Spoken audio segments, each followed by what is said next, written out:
Hello, everybody. My name's Gerda Roper, and I'm a painter. And I'm interviewing Harley Jones here, who's the filmmaker. And the both of us worked together years ago at Newport College of Art, when it was a very exciting place to work. There were wonderful people there: David Hearn, Keith Arnott, Ernie Zaboli. There were many painters, many artists, and lots of creativity. And we were overruled by a terrifically visionary person called John Wright. But now, today we're going to be talking to Harley about his trajectory as a filmmaker. So you left school, Harley, and you immediately began purchasing equipment and making films. Is that correct? Yeah, that's correct, Gerda. I was a teenage filmmaker. In fact, I started making films when I was about 12, I think, with an old 9.5mm camera. But when I left school, I bought a 16mm camera, which enabled me to make more serious films. And when I came to Cardiff, I got together with a group of young people who were also very keen, and they didn't have a camera. So I was the center of attraction. And we got together, and some of them were part-time drama students in the College of Music and Drama. It wasn't the Royal College in those days. So we made films with actors, or amateur actors actually. And we made about 3 or 4 films like that. Improvisation on a Beach theme, shot on the streets of Cardiff in 1960. The Return, about a girl returning to her war-torn village, which was filmed at Imber Village in Salisbury Plain. And another one called Echoes of Tomorrow, filmed up in the Rhondda. So we had plenty of experience using actors for mini dramas, you might say.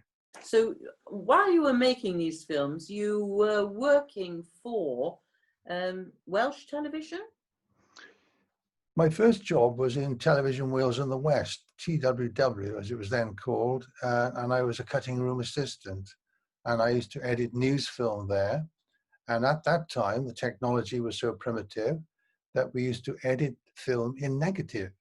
And then my job was to join up all the news items, which were mainly mute items, and take them down to Telecine every day at 6 p.m., 6 p.m. They were transmitted, and that was the first time we ever saw them in positive, when they were transmitted. And the voiceover would be done by the news announcer on the fly, as it were. So that was a great learning curve. I stayed in TWW for about a year, and then I managed to get into the BBC Welsh Film Unit. I got in as an assistant, and then when I was 18, I became the youngest film editor to be ever appointed by the BBC. At 18? And it was under a very visionary person by the name of John Ormond, who was actually a poet, but he was also, strangely enough, the head of the film unit at that time, and also a filmmaker. And while I was there, he made some very wonderful documentary films, one of which, called Borrowed Pastures, was about 2 old Polish farmers living in Lampeter, with a wonderful voiceover by Richard Burton. So he was a wonderful person to work for and be inspired by. You were poached from there, weren't you? John Grierson saw your work and wanted you, yeah? Yes, after about 2 or 3 years, I happened to discover that there was a living legend working in Cardiff by the name of John Grierson. And to me, he was the pioneer of documentary filmmaking in Britain, having started making a film called Drifters in 1929. And then he went on to head the Empire Marketing Board and subsequently the General Post Office Film Unit. And I was absolutely gobsmacked, when I heard that he was working across the road in the Western Mail Thompson House newspaper building. The reason for that was that he was commissioned by Roy Thompson, who owned Scottish Television, to make a weekly television program called This Wonderful World. And after meeting him informally in Cardiff, he invited myself and Viv, my wife, to go and work for him as an editorial assistant. And that caused a bit of consternation in the BBC, you can imagine, because I was just starting a career. I'd been given a big break as a film editor. So it put a cat among the pigeons, and there was a bit of a stand-up argument in the Conway pub between John Ormond and John Grierson at the time. Excellent. But of course, these people were all contemporary with Hugh Weldon, and I believe that they were rather in cahoots with or had met John Wright. And did that inflect on you in any way at all? When I went to work in Ealing Studios for a period of training in the early 60s, he was working in the next cutting room on a program called Monitor. And there, lo and behold, was Ken Russell editing his short films for Monitor, which of course have become very famous since. So Hugh Weldon, when the National Film School was being set up, he was on the board there. And I happened to meet him later with John Wright, and he was advising John on the possibility of setting up a film school in Wales. John Wright was always visionary and also amazingly well connected. I think he was good friends with the photographer Tony Snowdon. So he had the vision to think of having a Welsh film school and asked you to set it up, yes? Yes, that's correct. John Wright was in touch with Grierson to get his advice on setting up a film school in Wales. And actually, John Grierson wrote a paper, The Aims of a Film School, and gave it to John Wright. And it inspired him to actually set up this film school in Newport, which was initially part of the photography department, but then it became autonomous. And we were put in a very wonderful annex called Fair Oak Annex, where you'll see in this film clip, we started off with a very small group of students, about 5 students a year. And we built up a documentary film course then, which actually trained students to go into the film industry and the television industry locally as well. And I believe at that time, John Wright was organising regular gala screenings in Cwmbran and in the Dorman Theatre, where there would be 400 seats and they would all be sold out. And it was to show the student work, but also to get commercial enterprises interested in commissioning you. So there were many students. Are there any that you particularly remember?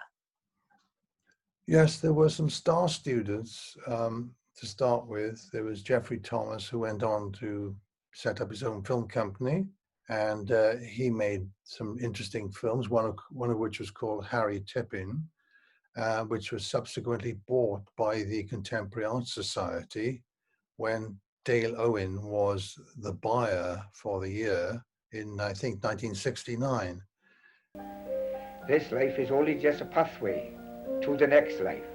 And the next life is how you've led and kept this life, how you've looked after yourself and how you've believed.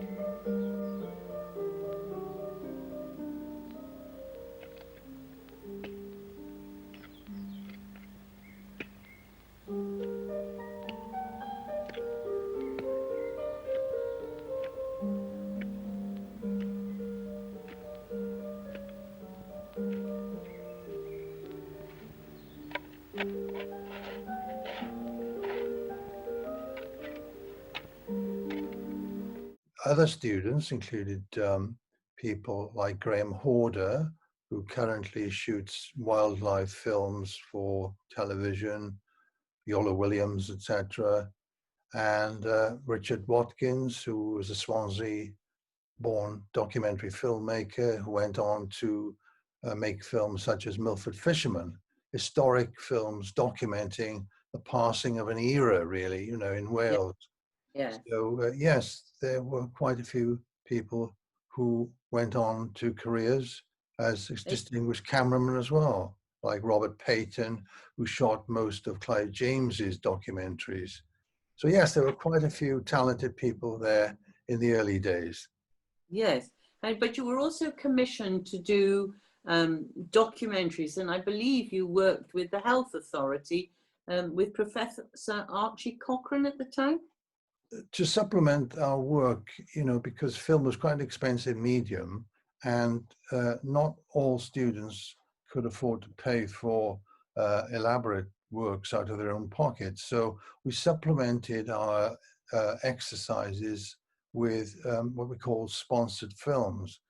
And one such film was for the Medical Research Council, and it was a record of a survey of pneumoconiosis and dust disease in the Rhondda Valley in Ferndale. And the survey was by Professor Archie Cochrane, who had previously done surveys in the 1950s there, and he wanted an update. So we were commissioned to make a half-hour documentary called Research in the Rhondda. We're interested in rheumatoid arthritis, bronchitis, ischemic heart disease, and dust disease. Personally, I'm mostly interested in the etiology of this condition here, progressive massive fibrosis. The recent work has suggested that in addition to the amount of dust in the lung, there may be other factors influencing its rate of appearance. One of these may be the immune status of the individual. Archie Cochrane, I think, was attracted to the art college because he was a patron of the arts himself.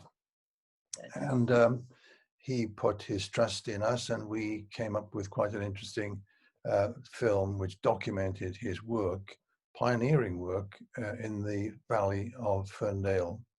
Yes, amazing, amazing. And of course, the sculptor, Peter Nicholas, lived in and around the huge sort of estate that he had. And also, I think it wasn't just documentaries. There were a lot of films that were being made about culture, about artists and so forth, weren't there? And looking at design. One of the early films that we made about art was about Richard Wilson. And we were allowed into the vaults of the National Museum of Wales to actually film the canvases themselves of that great landscape painter, Richard Wilson. And that was one of the early films shown in colour on BBC Two Wales in 1972.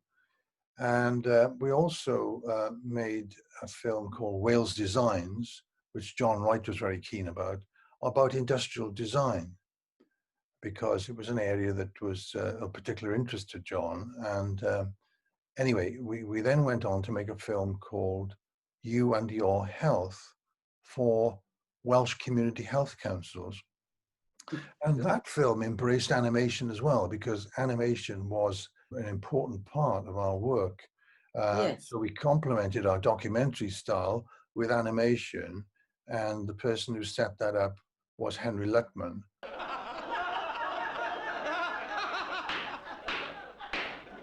Ladies and gentlemen, your very good health.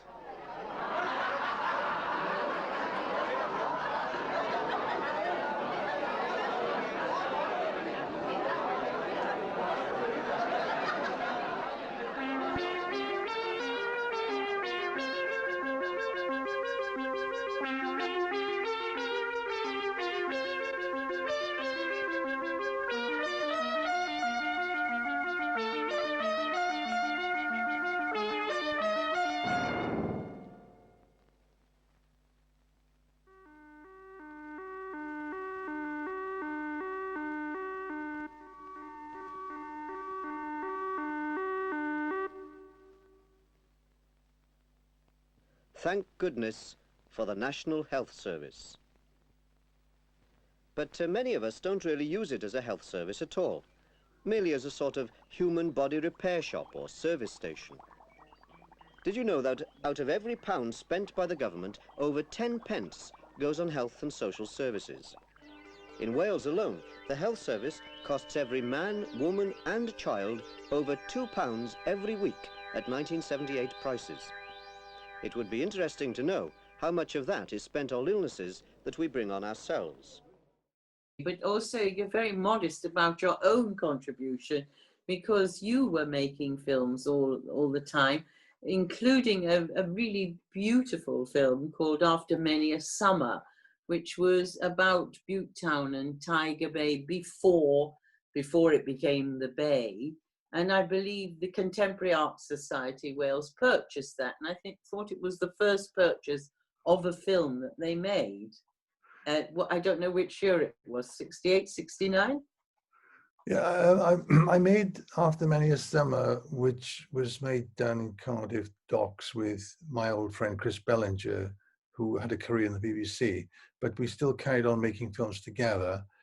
And it was a film showing the state of flux at the time in the Bay, where people had been asked to move or relocate to other parts of Cardiff, and the area was being redeveloped and demolished, and multi-story flats were being built there, and it was affecting the people because their memories were being lost, their community was being changed, and we tried to document that.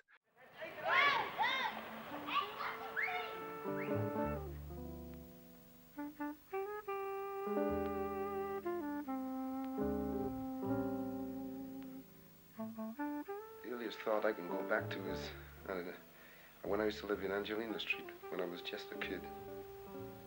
Even the summers used to seem better, you know. When I used to come from school, I think it was August, we used to break up. The sun used to shine every day, and I'd get up I'd get up early, and I'd be gone around the next street to play for a couple of hours.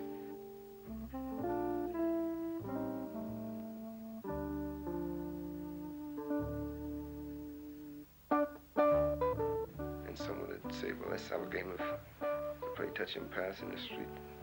Someone smashed the window or something, and then you had to hightail it, you know. And then we go on to cricket. Play a couple of hours of cricket till whoever batty was got fed up and say, well, I'm going home. Yeah, they were good times.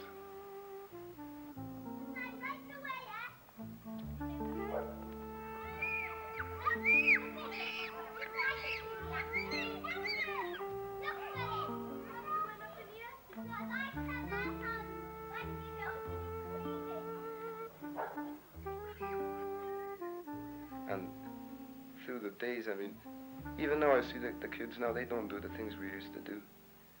I don't even see a pair of skates around now, or a bogey. There was one time we used to, everybody had skates, you know, we just go whizzing around the streets and playing alley legal and cricket in the street, football and everything, you know. Like we used to run down to where the sandboats used to come in, and I used to go down at about 9 o'clock in the morning sometimes, and I'd come home from my dinner and gone right back down again, you know, just swimming and everything.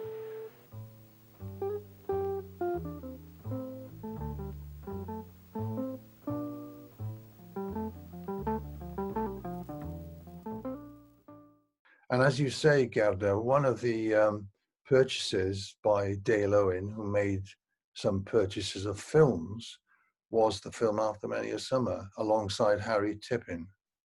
I made a film in 1974, I think it was, for the Bwrdd Ffilmiau Cymraeg, which was an offshoot of the North Wales Arts Association, and they wanted to commission a couple of films in the Welsh language. This was before S4C came about, and I did a film about the architecture of the Welsh Chapel, and you know, it was a very enjoyable experience going all over Wales with a camera, and Jeff Thomas was my assistant. And we filmed in many chapels, and one ceremony we filmed called Commandva Punking, or Bunking. It is now regarded as a kind of heritage sequence.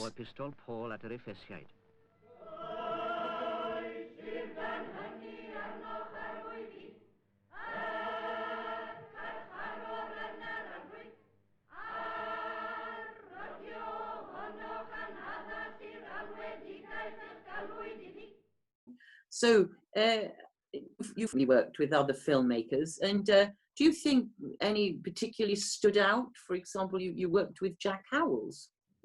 I did work with Jack Howells for quite a while. Jack was a talented filmmaker in Wales, but he was an independent, and he had problems getting work.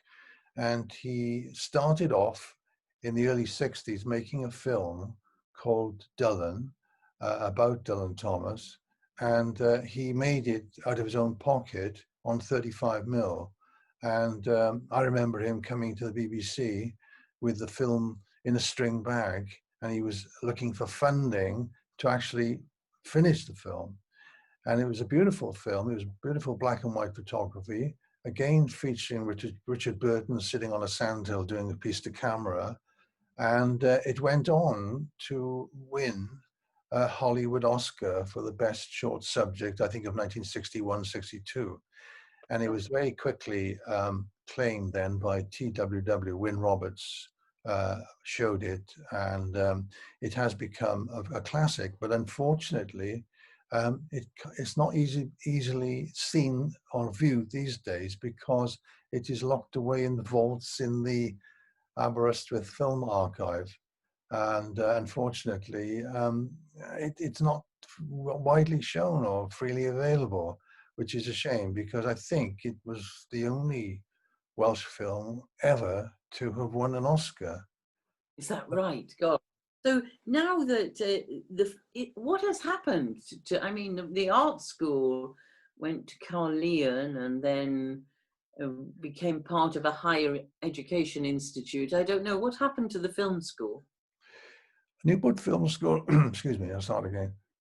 Newport Film School lasted for 50 years until 2016, when it was absorbed into the University of Wales, and it was removed from Newport and has become part of the Cardiff campus.